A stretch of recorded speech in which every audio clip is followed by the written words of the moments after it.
my name is Sonia Bhakkad and I go to Canton High School. So when I first heard about the theme of this year's competition, I was really concerned because I've only ever had one pet.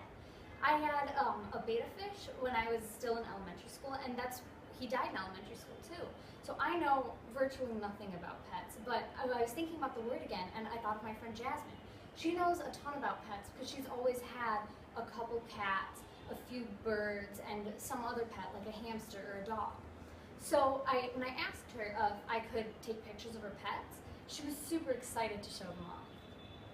One of the hardest parts about designing the website was figuring out the widths for the page about Jasmine's cats.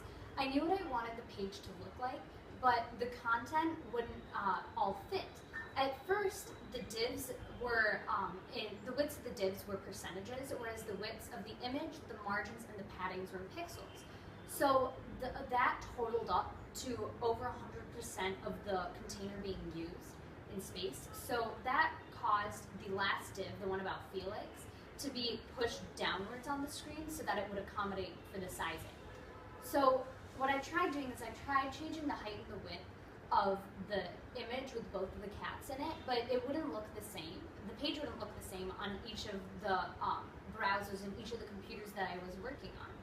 So what I ended up doing was I changed the width of the picture to 25% of the container that all of the information was in, and I took out the code that gave the picture a certain height because and that allowed the entire page to scale based on what computer and what browser the user was using. Another problem that I ran into was my images not appearing on my website. I had this problem last year too, and I didn't know how to fix it then either. So after asking around my Get It Club and some help from Ms. Barr, I found out that my images wouldn't appear because my code had a capital.jpg after my pictures. So I was still confused because the capital letters were in the file names after I downloaded them from my camera. So I was wondering why it would change from one place to another. So, but I still changed the capitalization in my code, but my picture still wouldn't show up when I opened it through FileZilla. So I went on a limb and I changed the capitalization of the extensions of those pictures in FileZilla to the lowercase .jpg. And when I opened the website, then they worked. I'm glad that I learned the proper coding for this this year round, and that I was able to fix it. So on the home page, I have a collage of Jasmine playing with all her pets. So originally, I had all of those images laying on the page separately, but I wanted the pictures to sit symmetrically on the page, except it wasn't really working out. So I had used Photo.com earlier to edit my pictures to fix bad lighting or to just crop something out of an image. But I had noticed that there is a feature that would allow me to make a collage of images. So I tried putting all of those three images into that collage. And I played around with the lighting and the filters and moving the pictures around so it looked nice.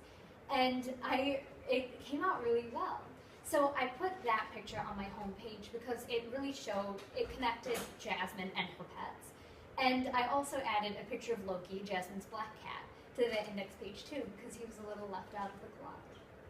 I've noticed that my pictures load slowly when I open my site on my phone or on other laptops. I think this may be because I did not reduce the file size of my images. I know this can be done really easily, but since the images loaded quickly while I was working on my website, I didn't notice the problem until the last possible second.